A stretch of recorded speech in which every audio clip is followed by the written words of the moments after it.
All right, we are live. Thank you so much to anybody tuning in right off the bat. If you are here and you can see what I'm showing you and you can hear me all right, just a little comment, little like. Let us know that you can see this picture okay and that you can hear me talking to you. Let's see. We're gonna wait a few minutes for, or a couple seconds for people to start joining. I'm seeing our first couple of people popping in live now. Thank you so much for being here. We really appreciate it. It is an absolutely beautiful spring day out here at Prairie Creek.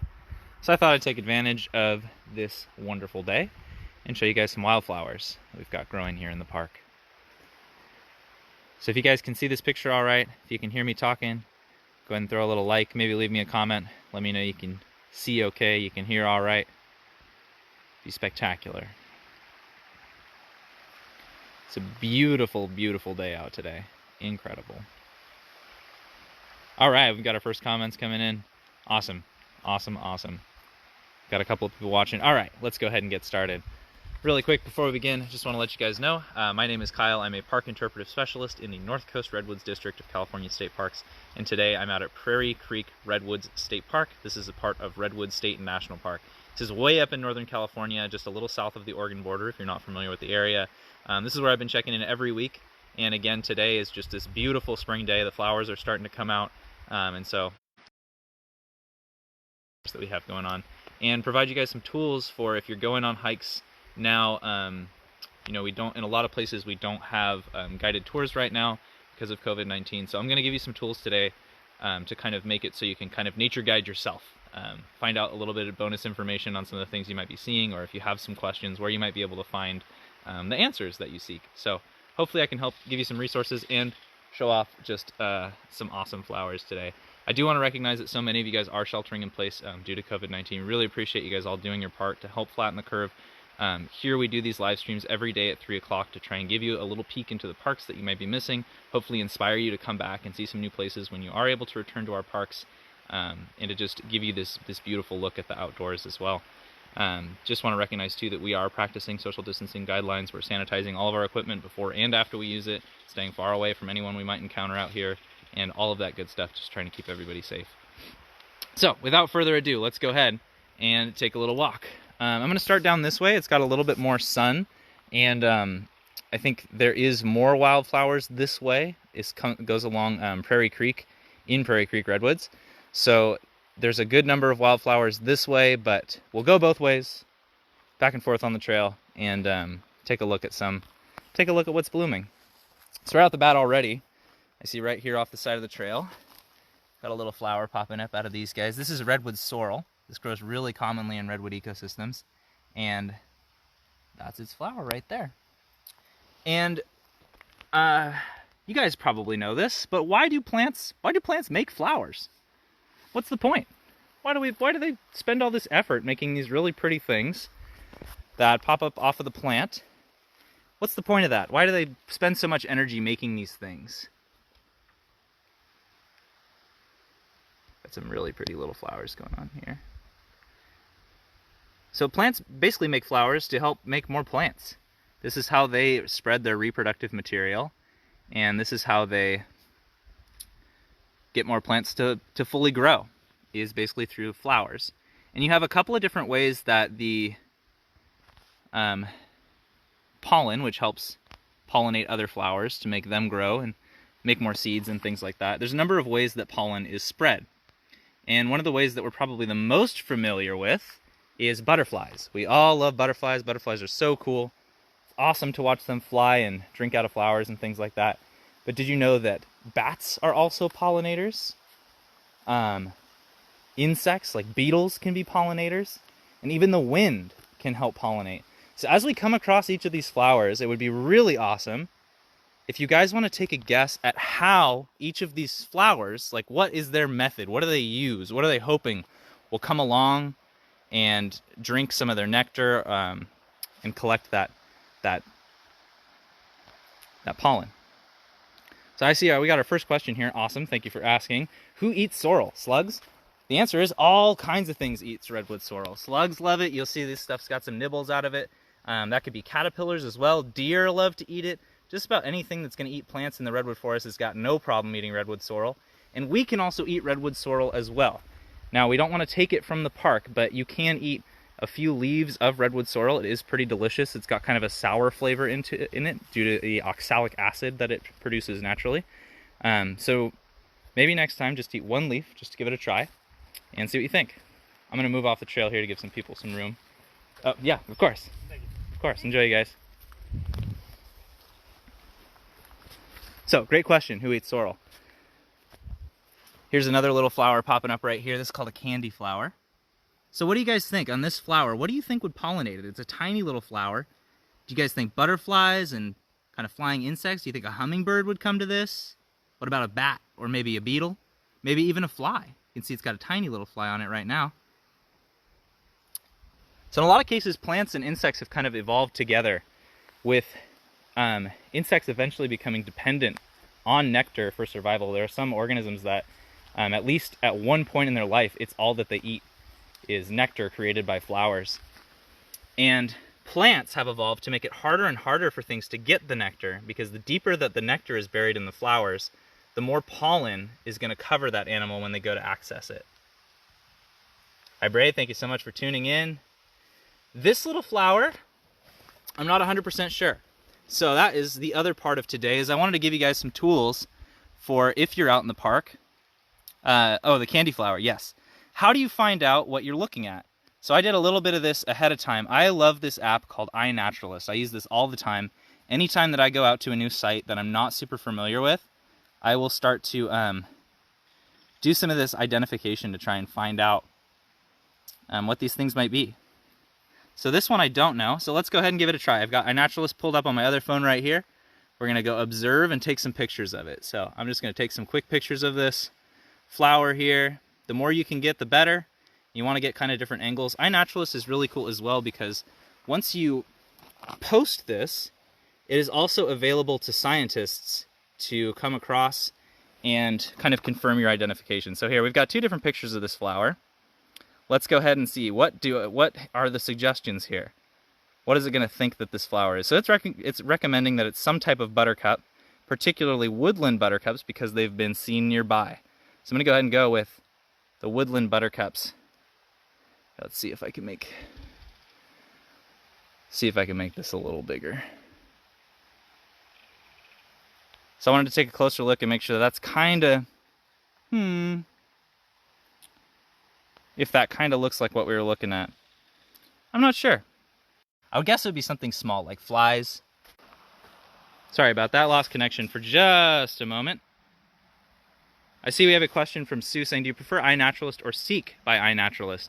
I personally prefer iNaturalist, but Seek is a great app as well. It's also developed by iNaturalist, so it's using the same technology.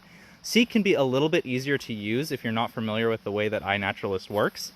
Seek is a little bit more user-friendly. So if you're just trying out these apps for the first time, you might want to start with Seek, maybe move over to iNaturalist, but they both work in really similar ways. And I am going to be going a little bit away from the campfire center today. So if we at any point start to lose the picture, if it starts to get really pixelated or not easy to see, let me know, because we do not have cell service out here. We're just on Wi-Fi. And yes, Braid, you do need cell service to use iNaturalist, but what's really cool about it as well is that you can take pictures, set up an identification, go to upload it. It'll tell you that there's no connection, but it'll save that, and you can go and upload it whenever you're back in service. That information, so you can take your pictures, you know, while you're out in the field. Here's some more of that candy flower just going crazy. It's beautiful. Love these tiny little flowers popping up, and just so intricate.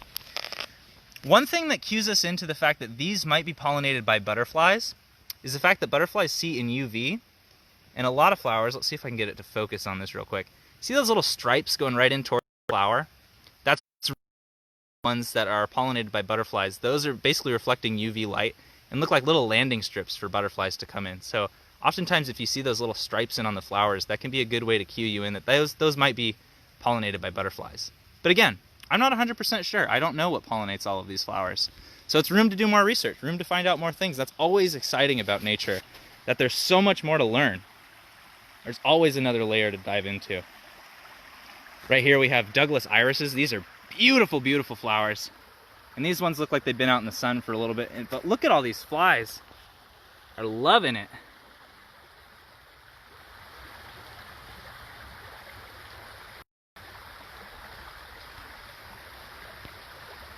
These are Douglas irises. Really beautiful flowers. Let's keep working our way down here. And again, if we start to lose the picture at any point, please just let me know. And I'll move back towards the campfire center because I am going to kind of be pushing our range today. So we've got a number of these little daisies growing here. Really pretty.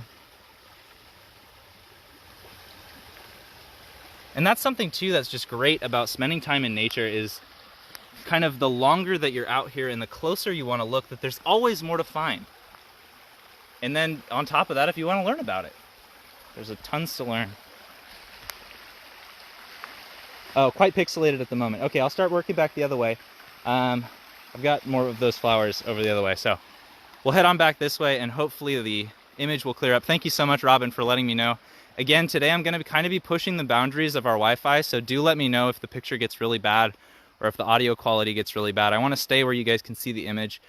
But right at the campfire center is pretty shaded, so it doesn't get a whole lot of flowers blooming right in that immediate area. Though last week we did see the Colombian windflower. I went and identified that later. And it was a really pretty tiny little white flower, 5 petals.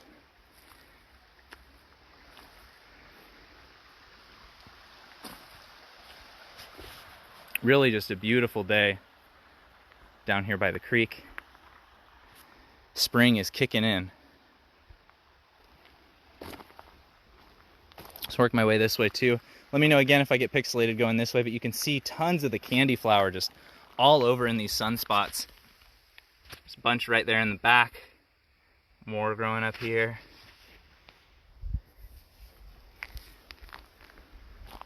And we have these guys right here.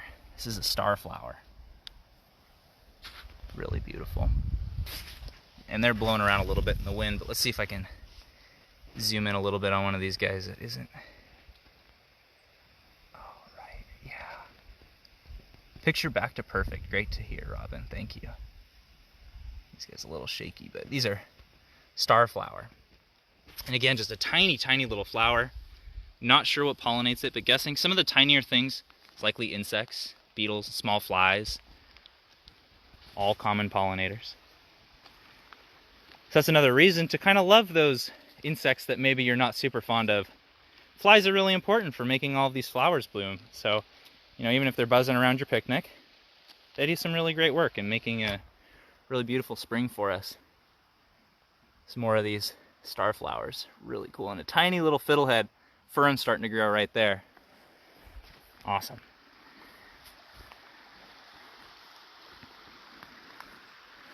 This right here is a huckleberry bush, not quite blooming yet, but this will get some really pretty little flowers on it as well before they go to berries.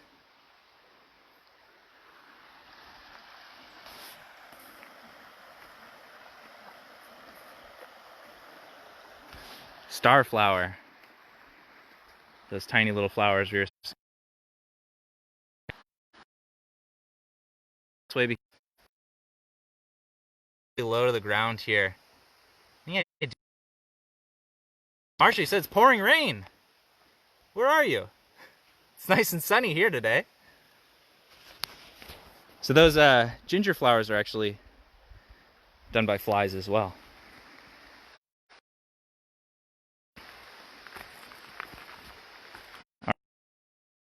Push this connectivity over here again. All right, sorry. Too far, I went outside of our range over there. There we go. Sorry about that, you guys.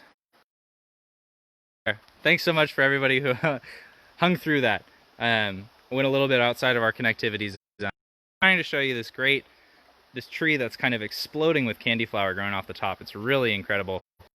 Unfortunately, I couldn't go quite that far over. That's okay. We'll come back over here. So this is down by the creek, and really quick, just saw different than things that reproduce with flowers, reproduce You guys, lost you again. Unfortunately, our service is being a little bit difficult today. So again, thank you so much for everyone bumps and things like that. I am pushing the service, but now I'm in an area where we should be connected perpetually. But I'm going to go ahead and wrap up because it does seem like we're having some issues with our connection. So I do want to just say thank you guys all so much for tuning in today. Oh, back again. Okay. Connection, having issues. Thank you for all of you who have hung through those little technical glitches. I know that can be frustrating. Hanging in. It looks like our connectivity is having some issues today. So I am going to go ahead and wrap up for today, but really want to just suggest if you guys are out in the parks or even around your home, if you're out somewhere exploring and you have some questions, you want to know a species, you want to know a plant, you want to know what it is, check out that iNaturalist hat. It's really been helpful for me. It's been a really fun tool to kind of help explore.